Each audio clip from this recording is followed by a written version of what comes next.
Kinansela na ng Department of Environment and Natural Resources ang kasunduan nito sa Blue Star Construction Development Corporation sa Masungi Georeserve sa Tanay, Rizal. Kinansela ng Department of Environment and Natural Resources ang kasunduan nito sa Blue Star Construction Development Corporation, ang kumpanyang naatasan noon na magtayo ng mga bahay sa ekta-ektaryang lupa sa Rizal, kabilang na kinatatayuan ng Masungi Georeserve. So, yun yung mawawala. Mawawala hindi lang yung pangangalaga ng kagubatan dito, yung livelihood ng mga taong nangangalaga sa lugar na to, yung ecosystem services ng landscape, which relates to all of the ecosystem services already discussed for the Upper Marikina watershed. But at the same time, a model, pioneering models in the Philippines that have shown to work and should in fact be replicated. At dito rin siguro nanggagaling yung panawagan namin sa ating presidente. Sino pa bang makakapag-trigger ng maayos na usapan para isalba yung lugar na kung hindi siya, kung mismong yung sekretarya ng departamento, dapat kalahok namin at partner namin sa mga ay hindi kami kinakausap.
Miss Ann Dumalyang.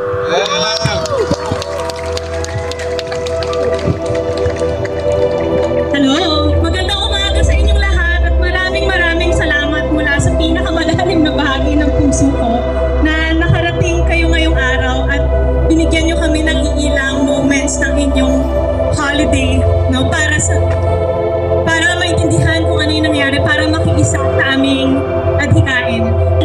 Una, ako si Ann at buong puso ko kayong pinapasalamatan sa inyong pagdalo sa ating Masungi Defense Camp. Ngayon ang pang-15 araw na naglabas ang DNR ng utos para i-vacate ng Blue Star ang unang nangalaga sa lugar na to.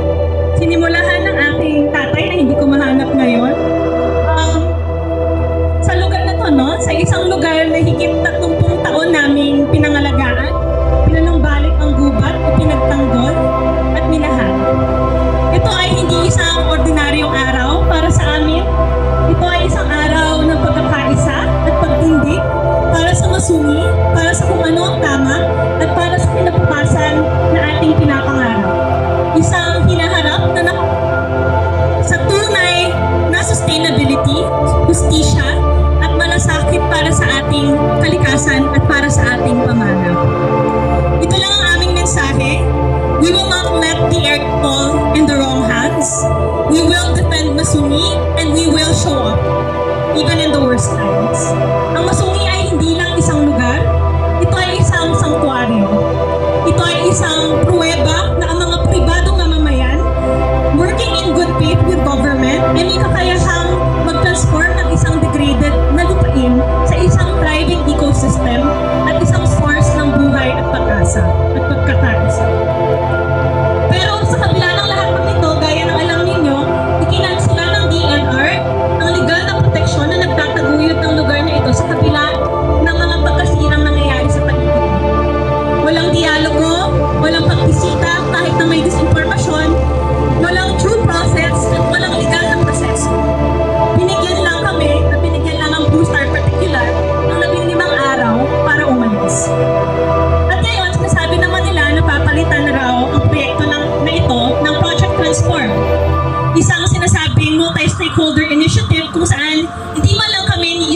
beses na imbitahan.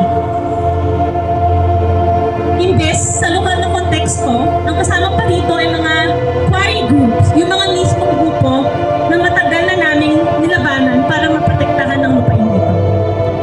Kaya ngayon, nananawagan tayo kay Pangulong Ferdinand Marcos, makialam po sana kayo, iparamdamin niyo sa amin ang inyong pakikiisa. Ang mga batas na unang nagprotekta sa Masungi ay mga batas na tinaguyod sa panahon ng kanyang ama. Panahon na para itaguyod muli ang pamana na iyon para sa kalikasan at para sa Pinas. Sa lahat rin ng narito, alam namin nakakapagod talaga minsan. Parang 1-year anniversary to ng Rock for Masungi, no? Yung time na yung reforestation site naman yung sinusubukang kansalin. Hindi pa tayo tapos doon, buhay pa rin yung intent na i-cancela yung ating reforestation site. Pero sana po huwag kayong bumitaw. Huwag niyo po kaming iwanan. Buhay ang Masungi at lalong nabubuhay ito dahil sa ating lahat na narito. Ang mga movements hindi tumitigil kapag mahirap na. Nagpapatuloy ang mga ito dahil mahalaga ang mga pinaglalaban. Masungi will not be erased, not today and not ever. Mabuhay tayong lahat.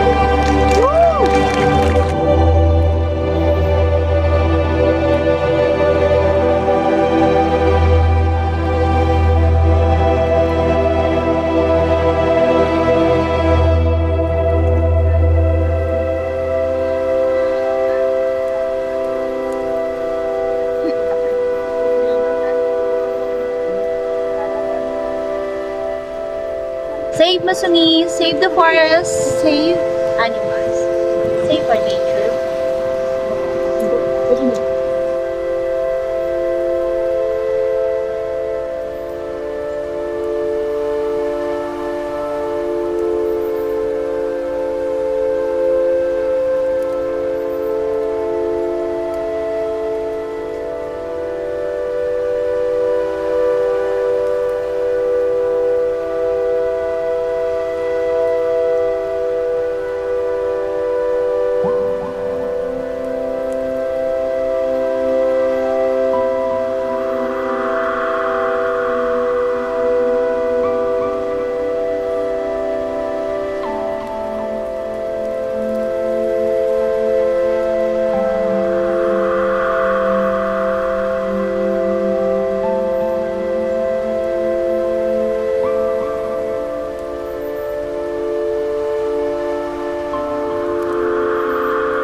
Salamat po.